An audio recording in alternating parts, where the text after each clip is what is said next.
예, 경매 이야기 오늘도 이성재 배포옥션 대표님과 함께하겠습니다. 안녕하십니까? 네, 안녕하십니까? 예, 오래간만에 뵀는데 네. 최근 경매 동향이 어떤지 한번 설명해 주시겠습니까? 네, 앞서서도 이 며칠 사이에 계속 기사도 올라오고 있는데요. 전국 아파트 경매 지표 이렇게 자료 한번 이렇게 보시면서 말씀 나눠보면 좋을 것 같은데요. 2023년도 4월부터 현재까지 낙찰가율과 평균 응찰자 수가 이렇게 나오고 있습니다. 근데 낙찰가율은 사실 크게 의미가 없어요. 왜냐하면 감정가보다 낮을 때가 있는 거고 상대로 높을 때가 있기 때문에 문정부 때는 100%가 다 넘었어요. 그럼 과연 좋은 걸까요? 또 그게 시세가 또 그렇지 않기 때문에 그런 거라서 그 큰 의미는 없는데 중요한 건 응찰자 수입니다. 지금 2023년도 4월 달은 7.9였는데요. 7.9대 1을 얘기하는 거죠. 근데 지금 3월 기준으로는 9.7대 1 이 정도의 상황이 벌어지고 있다고 보시면 되는데 그만큼 2001년 이후에 지금 역대 최고로 많은 사람들이 참여하고 있다. 예, 이렇게 보여집니다.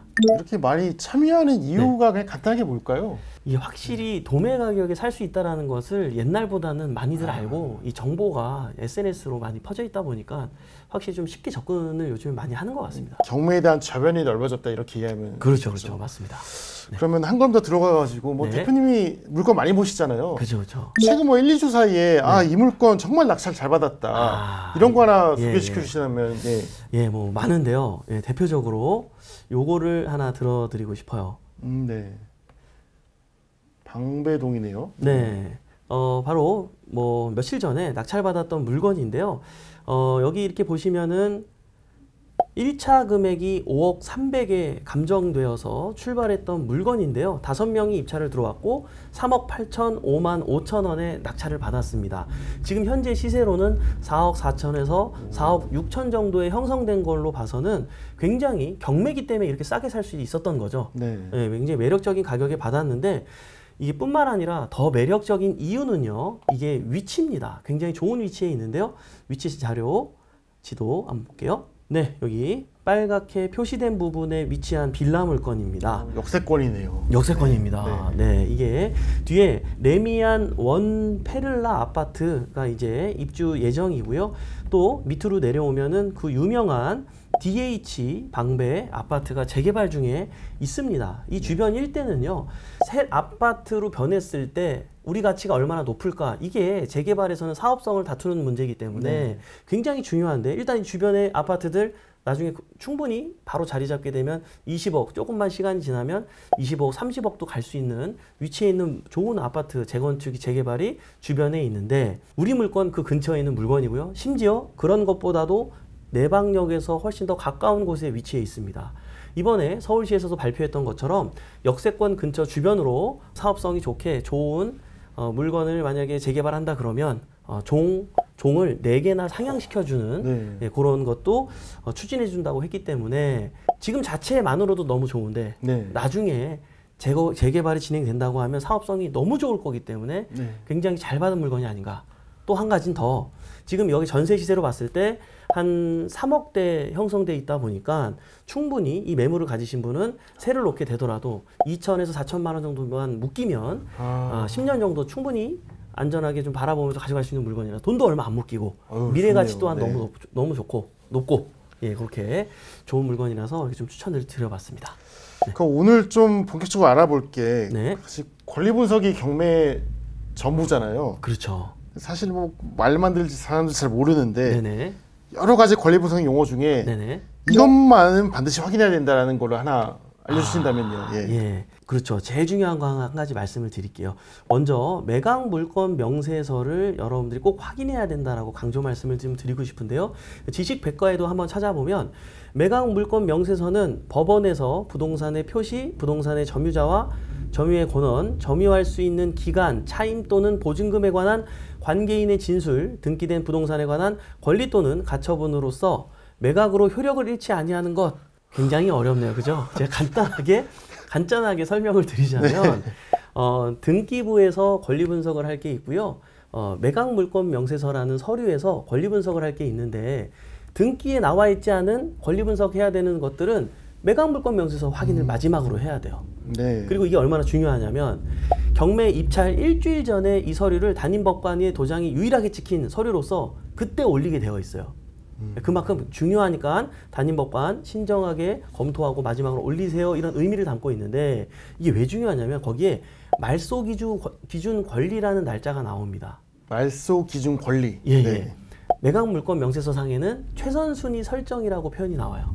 네. 예, 최선순위 설정이라고 나오는데 그게 왜 중요하냐면 우리가 쉽게 경매인들이 얘기하는 말소 기준 권리인데요.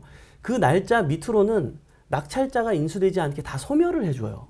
등기상에서 권리를 없애줘요. 네. 그래서 낙찰자가 편안하게 낙찰 받아갈 수 있도록. 그래서 그 기준이 되게 중요한 건데 매각물권 명세서에서는 23년도 1월 1일이라고 써 있는데 경매 정보지에는 22년도 7월 이렇게 잘못되어 있는 경우가 있어요.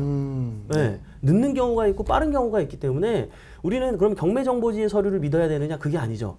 매각물권 명세서 서류를 믿어야 됩니다.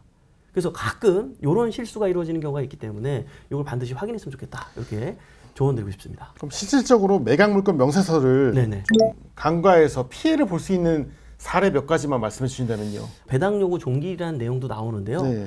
그게 또 그것 때문에 초보자들이 실수를 많이 합니다. 종기일을 잘 봐야 된다. 그렇죠. 배당 요구 종기일을 잘 확인해야 되는데 예를 들어서 자 여기에도 보시면 대항력 있는 임차인은요 전입일자와 확정일자와 배당 요구를 이렇게 기재하게 돼 있어요. 네. 서류상에 돼 있는데 배당 요구를 했으면 날짜가 기재되는 거고 안 했으면 날짜가 기재되지 않겠죠. 지금 기재돼 있네요. 2월 그렇죠. 13일로. 이분은 기재돼 있죠. 그러면 임차인 입장에서 배당 요구를 했다는 것은 전화를 했다는 얘기거든요. 나는 이 집에 더 이상 있기 싫다. 이번에 경매로 끝나면 난 대항력이 있어서 원래 더 살아도 되지만 난 그냥 이 돈 받고 나갈래요. 이런 마음을 표현한 거예요. 반대로 배당 요구를 안 한다는 거는 나는 내가 아파트 이제 2년 후에 가야 되고 난 여기 원래 그때까지 살기로 했는데 갑자기 경매당해서 나는 내가 피해 보기 싫다. 예. 그런 사람들은 배당 요구를 안 하면 되는 거예요. 그러면 내가 원래 주인과 계약한 기간까지 살다가 나갔을 때 그때 낙찰받은 분한테 그 돈을 받고 나가면 되기 때문에 이게 선택을 할 수 있는 건데 중요한 건 이제 이게 아니라 우리 입찰 들어가는 사람들은 배당 요구했을 때는 배당 요구했으니까 그걸 믿고 입찰가를 쓸 거고 안 했으면 안 한 대로 내가 인수할 생각을 하고 입찰가를 낮게 쓸 텐데 배당 요구를 이제 한 거예요. 네, 했죠. 여긴 한 걸로 나오는데 배당 요구 종기일이라는 게 있는데 이건 뭐냐면 법원에서도 배당 요구를 언제까지 기다릴 수는 없잖아요. 그쵸, 어느 정도 행정 처리를 하고 이제 입찰에 들어갈 수 있게끔 이제 시간의 흐름에 의해서 진행을 하는데 종기일 날짜를 정해뒀습니다. 그게 바로 배당 요구 종기일 날짜인데 여기 나와 있는 것처럼 23년도 3월 27일까지 신고를 해야 됩니다. 근데 이분 같은 경우는 23년도 2월 13일 그 안에 했기 때문에 문제가 없어요. 낙찰된 돈에서 먼저 돈을 받습니다. 근데요, 요게 배당 요구가 여기는 종기일은 3월 27일인데 종기일을 지나고 나서 신청하시는 분들이 있어요. 이거는 안 한 걸로 간주합니다. 근데 초보자분들은 했으니까 받아가겠지라고 생각하고 입찰을 들어가서 낭패를 보는 경우가 있어요. 날짜를 잘 봐야 된다 이런 잘 봐야 돼요. 말씀이시죠? 네. 그래서 실수하는 걸 제가 의외로 많이 보기 때문에 이거 꼭 강조 말씀드리고 싶습니다. 가르쳐줘도 실수하는 거죠. 그러니까 이게 원수이도 나무에 떨어진다고 그냥 했겠지 그냥 슥슥슥 넘어가다가 실수하는 경우도 있어요. 그래서 꼭 입찰 들어가는 당일날은 이런 걸 저희도 확인하게 하는데 굉장히 중요합니다. 진짜 중요합니다. 그럼 다음 질문으로 넘어가서 네. 사설 경매 사이트 되게 많잖아요. 경매 정보 사이트. 네네. 그 말은 즉슨 법원 경매 사이트로 쉽게 매물을 보기 어려우니까 이런 사설 사이트들이 나온 거잖아요. 맞아요. 법원 경매 사이트를 보면서 왜 어려운지 이를 한번 보고 사설 경매 사이트를 한번 볼까요? 좋은 생각입니다. 자, 이거는 이제 일반 유료 사이트에 있는 경보지 모습입니다. 정말 일목요연하게 이렇게 잘 나와 있는데 우리나라 요게 법원 사이트를 똑같은 사건으로 한번 들어가 볼게요. 자, 그러면 딱 보이는 것처럼 일단 사진도 안 보여요. 그러네요. 그리고 등기 내용도 그렇고 뭔가 물건 내역, 목록 내역 없지는 않습니다. 있긴 있어요. 있긴 있는데 이게 일목요연하게 보기가 어려워요. 그리고 더 중요한 건 우리는 그냥 보는 게 아니라 권리 분석을 하면서 봐야 되는데 권리 분석을 하기 위해서는 건축물 대장도 발급을 받아야 되고 등기부 등본도 발급을 떼어서 확인도 해봐야 되고 권리적인 부분 명확하게 확인을 해야 되니까. 근데 물론 여기 우리 법원 사이트에 보면 오른쪽에 등기정보 광장이라고 있어요. 자, 이걸 누르면 연결은 됩니다. 연결은 되는데요. 중요한 게 뭐냐면 여기 가서 내가 또 클릭하고 주소 입력하고 열람하려면 700원 납부하고 계속 돈에 돈이 드는 거예요. 네. 그러니까 빨리 확인이 안 될 뿐더러 부가적인 비용이 또 계속 든다라는 거죠. 근데 우리가 물건이 하루에 몇백 개 정도 신건이 계속 나오는데 그걸 계속 본다 그랬을 때 과연 이거를 무료지만 예, 정말 좀 많이 불편한 유료 아닌 무료 아닌가. 그래서 굉장히 사실은 현실적으로 불편해서 많은 분들이 요거보다는 유료 정보지를 많이 이용하는 편입니다. 가장 큰 유료 네네. 사이트가 네네. 지지옥션이죠? 맞습니다. 한번 예. 뭐 보면서 다른 사이트 보면서 좀 네네네. 차이점이 있는지 한번 말씀해 주시겠습니까? 그러니까요. 예, 일단 대한민국에서는 역사도 좀 깊고요. 사실 네. 지지옥션이 가장 오래됐고 1년 가입비도 좀 비쌉니다. 100만 원이 넘습니다. 네. 그만큼 정보도 많이 있어요. 이렇게 보시면은 뭐 경매 검색 이런 거 눌러보면 뭐 다 비슷합니다. 뭐 30만 원대, 뭐 50만 원대, 80만 원대, 100만 원대 할 것 없이 이렇게 뭐 검색하고 누르고 하는 거는 거의 다 비슷하고요. 뭐 결과 통계, 이거 유료 회원만 바로 그렇죠? 유료가 나오네요. 네, 이렇게 예정 물건이라든지 뭐 공매 검색이라든지 이런 것들도 다 비슷합니다, 사실은. 근데 약간의 어떤 정보가 더 있다, 없다, 요거의 차이는 있는데 그게 되게 큰 차이는 아니고요. 제일 중요한 건 약간 좀 스피드인 것 같아요. 확실히 지지옥션이 뭔가 업데이트가 조금 속도가 조금 빠른 것 같아요. 예, 그런 거는 있어요. 예, 근데 그게 뭐 하루 빠르다 이 정도는 아니고 뭐 1분 1초를 다툰다 그랬을 때 네. 어떤 그런 개념에서의 차이는 분명히 있는 것 같고요.